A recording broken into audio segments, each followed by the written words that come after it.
I am having another deja vu moment, Bob. I feel like everything that you just said, I literally heard from a client years ago. It was like, well, we have these people, let's just throw them onto this team. It's like, oh, wait, what?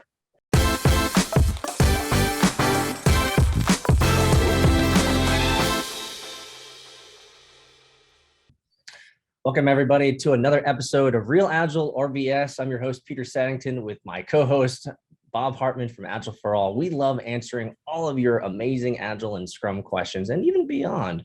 Today, we're going to be covering a topic that many of you guys heard about online or in a class or even at your company. It's around development teams being 3 to 9 people. Now, you've probably seen other ratios, but we'll stick to the 3 to 9 people. And so the question is, like in every video, is this real Agile or BS? So Bob, I'm going to throw it back over to you first for the first comment. Is having development teams of 3 to 9 people real Agile, or is it BS? Well, Peter, at this point with the 2020 Scrum Guide, it's no longer Scrum to do that, right? I mean, they say now it's just team, and that includes product owner. Scrum team includes product owner and Scrum Master, and it should be 10 or less or something like that. So the numbers are very wishy-washy from Scrum throughout time. It started out 7 plus or minus 2, and then it went to 3 to 9, and now it's like less than 10. And so these numbers are all over the place. But the bottom line is they're based on really good ideas. And the idea is you have to have enough people to make a meaningful increment of work, but you don't want to have too many people where communication overhead kills you. And the overhead of getting people to work together kills you. So we're in the right range. Now, I think you and I have both know these numbers. There's been research on the optimum team size. And I think I've mentioned it in videos in the past. I don't know how you reach it, because the optimum team size seems to be 5.5 people. So maybe it's 5 people plus a kid. I don't know. 5 adults and a kid, but whatever it is, it's somewhere between 5 and 6 is the optimal team size for getting things done. So 3 to 9, is it 3 to 9? Is it 2 to 11? Is it whatever? I think the key here is smaller than most people are used to. How many, you and I have both been on really big development teams. It's like a company has a big project, got to throw 300 people on it. Well, 300 people on a team is just stupid. I mean, how do you even do that? How would that even be possible? So I think that the concept is right. I would not want people to say, oh, we have less than 3, we can't be Agile, or we have more than 9, we can't be Agile. I think they need to figure out how can we be Agile within those constraints. If it's too big, do we need to split it? Things like that. But I like the concept to have a small team doing stuff. As long as we stick to that mantra, I think we're in great shape. How about you, Peter? I completely agree. Whenever this question comes up with a client or with students, I'm always very clear on the 3 things that I think are the most important. First is, can we build a team with the right functional roles? I think that's really important to have all the right functional roles, whether right developer, designer, QA, BA, whatever is necessary for your project. So the right functional roles. The second thing that I want people to consider is, do we have all the technical capabilities, right? You might have the role, but they might not have the technical aptitude or the technical capabilities to deliver the functionality you need. So first is, we need to have the right roles. We need to have the right technical aptitudes, the right capabilities. And number 3, I think is the most important, is mindset and trust. There are tons and tons of research out there for everyone that's listening and watching that tells us clearly that, interestingly enough, trust is far more important than capabilities. And you might say, well, Peter, I want high-performing team members. I want high-performing people. Well, actually, if you have high-performing people and low trust, it's not a good place to be.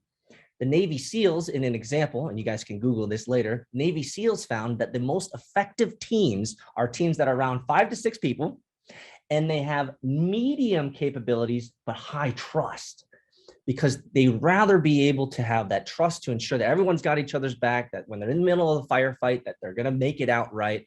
And I think that's the right mentality to have. Obviously, there's a longer story that I could tell here, but I'll save you guys a little bit of that. But the whole point is, small teams allow for relationships to grow And we all know that the closer you have and the better relationships you have with people, the better work you do.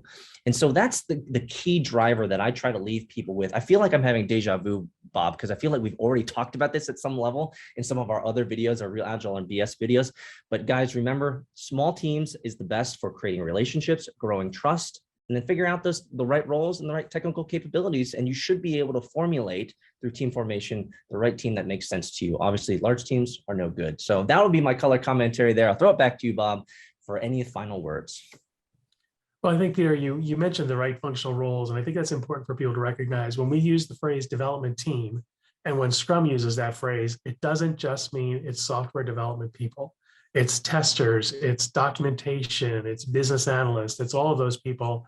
It's my one pet peeve with what Scrum has done with the word developer is they've mutated it from software developer to anybody who works on stuff.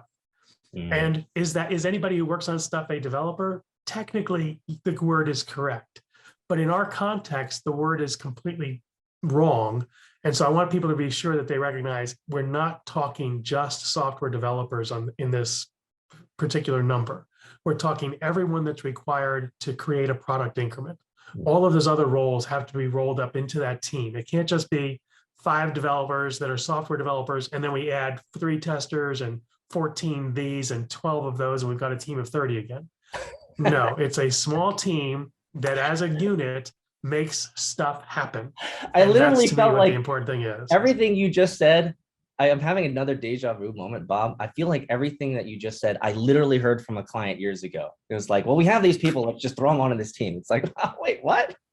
What? Oh, well, they're not doing that on the bench. It's like, okay, so okay, anyway. So yeah. Well, I mean, we both have people in our classes who say, well, I'm only here because my company told me to be here, but I'm not a developer, so I'm clearly not on the development team.